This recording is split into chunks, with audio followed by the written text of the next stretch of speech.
So Jade, in the Command and Conquer series, is actually a member of the Brotherhood of Nod, which is a religious cult with a prophet named Cain, and Cain just happens to be James Dean in the movie East of Eden, and so it made me have the conviction that east of heaven there is also a place where people like Cain did not face prison time, and he did not face,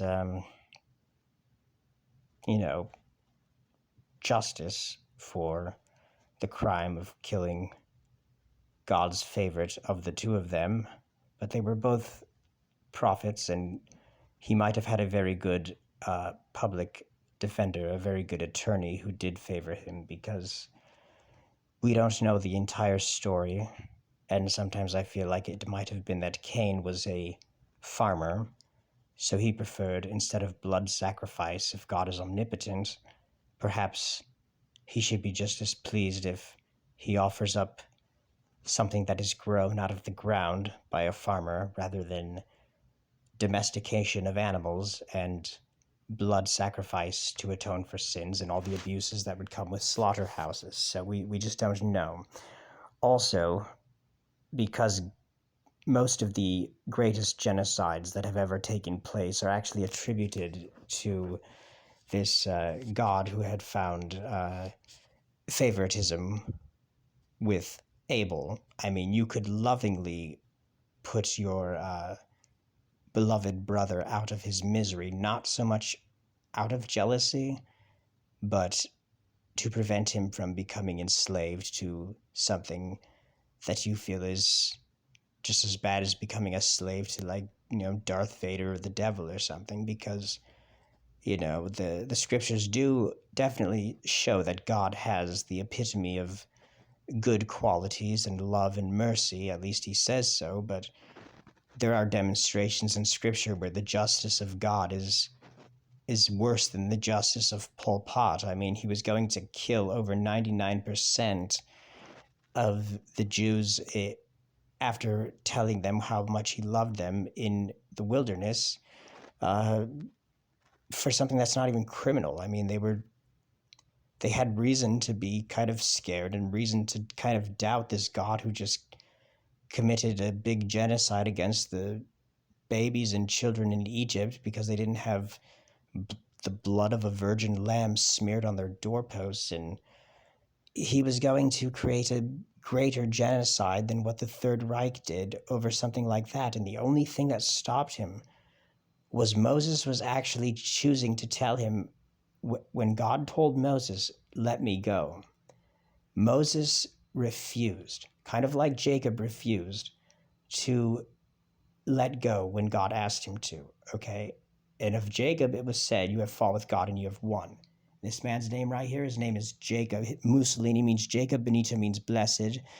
His middle name, Andrea, means is an alternative for Andrew, the father of Meadow Pollock. And Jacob married Rachel and Leah. He married Rachel, and Leah means meadow, okay? So there seems to be some signs, but also the hat he wears, the eagle, okay? That is the symbol for the Global Defense Initiative in Command and Conquer, and the scorpion stinger.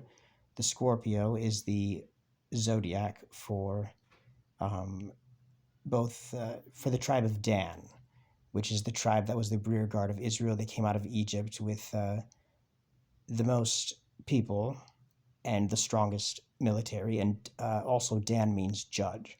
So Samson was a judge, and he was a leader, but also he was prophesied in advance that if what was said about him was true, let's just put it this way: he's the only person on earth that millions of people believe actually existed who possessed even 1% of the physical strength that he possessed. And he comes from the tribe that Dan was said to be a serpent who strikes at the heel of the horse, sending the horseman and the rider backwards in confusion, and bringing all of their plans to an end. The horse is down and the rider is now, and they don't know what hit them. It's something very much smaller, something that can conceal itself, something that you don't know there's a threat or a problem present until afterwards, after you have already been bitten. And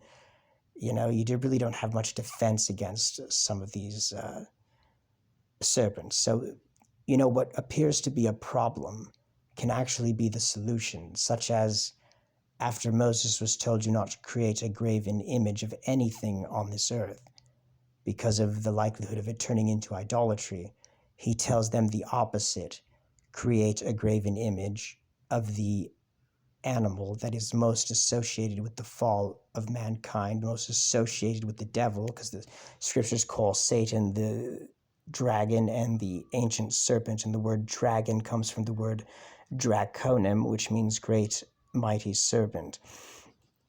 And the tribe of Dan is also the tribe of the dragon.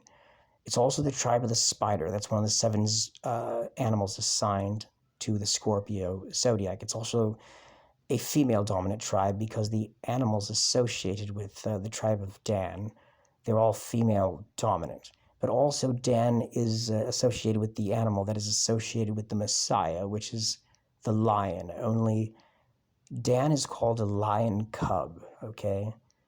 Though some argue it was the oldest tribe of Israel because it existed, some say, in spirit form before the tribe of Abraham, before Abraham existed. The spirit of Dan was, and in Leviathan, scripture says, the book of Enoch talks about Leviathan being female and dominating the waters, and Behemoth being a male that would resemble like an extremely mutated form of the Republican Party. But Leviathan would have been, it comes from the word to bind together, to unite, like friends, leaven, friends, and to join together.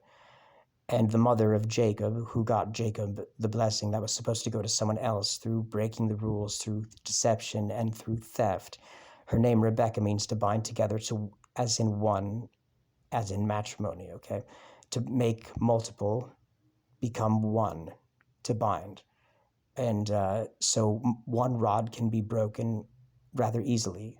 And so the symbol for the fascist party, the fascists, it is many rods bound together into one to make it harder to break. And so the founder of that party is up there to the left, and people were accusing the man up there to the right. People were accusing the politician to the left of being the second coming of Mussolini because on April 28th, 1945, he promised before he died, "If you kill me, I will return to head a greater nation in need of a leader, and you will feel the arm." And, firearms contain the word arm. A weapon is oftentimes considered an arm. And that's actually what St. Louis de Montfort calls the rosary, is the arm, the weapon. That's what St. Padre Pio calls it, the weapon. And St. Louis de Montfort is the only saint who actually glorifies Jacob's rebellion and actually promotes that you will actually get more from God, and you will be more pleasing to God, and you will be more rewarded and blessed, and achieve holiness at with much less effort, as Jacob did. Esau was the harder worker. He did the more impressive work. He was the stronger of the two of them. And yet Jacob received the blessing. Blessed are those who bless you, cursed are those who curse you. In you, the people of the nations shall find their blessing. That's the greatest blessing ever found in Scripture. It changed the whole destiny of the world. And he did that not with his ideas and not with anything he came up with. It was entirely because of loyalty and obedience to a mother who was essentially giving advice that he did not consider very good advice, but it sounded like it was doomed to fail. But what he knew is that he admired her, his conscience went against his father and against this deity that seems so proud and the furthest thing from humility. And he also believed that his mother was worth suffering and sacrificing for, because she would have been a much better distributor of omnipotence and grace. So he chose to obey her, but he also trusted her too, even if she's giving bad advice. He had this ability to believe that she had more than just herself on her side. There's a lot of souls in God's kingdom who are most likely on her side. So he received the blessing, but that also allowed him to have the strength, even though he was weaker than his brother Esau. He had the strength to get in a physical fight with an incarnation of God and actually win, because it wasn't him doing the fighting, neither was it Jacob, or neither was it David doing the one who defeated Goliath. Okay, it was, he knew somebody else was on his side, because he was well, anyway, he died. Benito Mussolini, which means blessed Jacob, and he married Rachel. Rachel was the spouse of Jacob, his favorite spouse, and Andrew Jackson. Jackson means son of Jacob, and he won the most miraculous battle in American history, and he took 2 bullets near his heart for Rachel, and survived, but they were too close to his heart for any operation to be done to remove the bullets. Well, he died feast of St. Louis de Montfort, promising to return. Louis de Montfort is the only reason I really had reason to believe maybe this was a prophetic figure, that's a figure of destiny. And he went missing from his tomb on the 3rd day after, well, actually, it was Easter Sunday, okay? And it was because somebody told the people 12 years later, when the corpse was found, he said, the spirit of Mussolini told me to go dig him up on Easter Sunday, which celebrates the resurrection of Christ on the 3rd day, because it was to imitate the resurrection. Well, it just so happens that the first entity that was considered divine also hung upside down from meat hooks. Inanna, Ishtar, who many say will be the whore of Babylon, Babylon the Great. She descended into hell to offer them nothing more than the pleasure of killing her, because she knew she was responsible for her errors in judgment, causing certain people to be there, okay, including the bull of heaven, and pay her respects. And so she was stripped down naked and died humiliated and hung from meat hooks, and she rose on the 3rd day and ascended into heaven, okay. Well, Benito Mussolini died with his mistress, Clara Petacci, shielding him from bullets, who also took the curse and punishment of his sins upon herself. She was guilty of nothing that should have caused her to deserve to not only get killed with him, but hung upside down from her heels with him. Neither of them were found guilty of war crimes, and both of them were urinated on and treated worse than those who were actually guilty of war crimes were treated. And for 12 years, he spent in a box in a Franciscan friary, and that's kind of interesting, because Jack is an alternative for Jacob, and what do you got when you got Jack in a box? You've got a Jack in a box. God bless.